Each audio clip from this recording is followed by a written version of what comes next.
The St. Catherine Police are raising alarm about the number of sexual offences against children.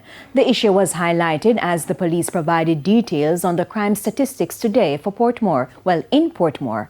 Details in this report. Crime has been trending down across several police divisions, and the lawmen in St. Catherine South have seen significant gains.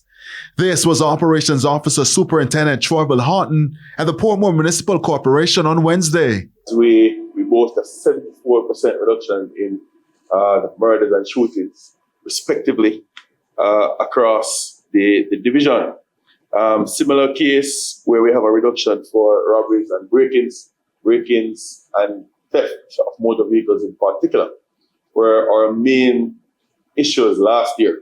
Over in the north, Commanding Officer Senior Superintendent Hopton Nicholson is also reporting gains. However, while pointing to the success, he highlighted an area of concern.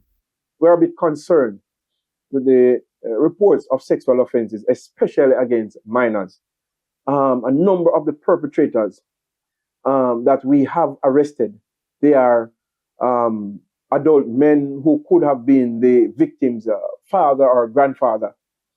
And we want to implore, especially on parents, that you are very cautious in who you leave your child with, who you ask to transport your child. We have had victims as young as 8 years old, 13 years old. Interestingly, Superintendent Horton in St. Catherine South also had a similar challenge. We had a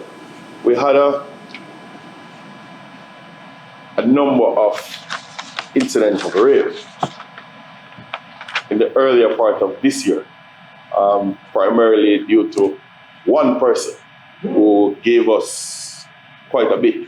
But we did what we had to do.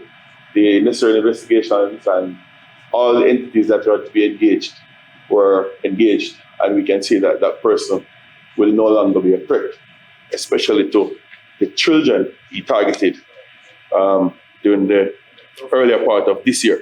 In the meantime, the police are calling for citizens to remain vigilant and cooperate with law enforcement to rid the space of persons carrying out these acts against children.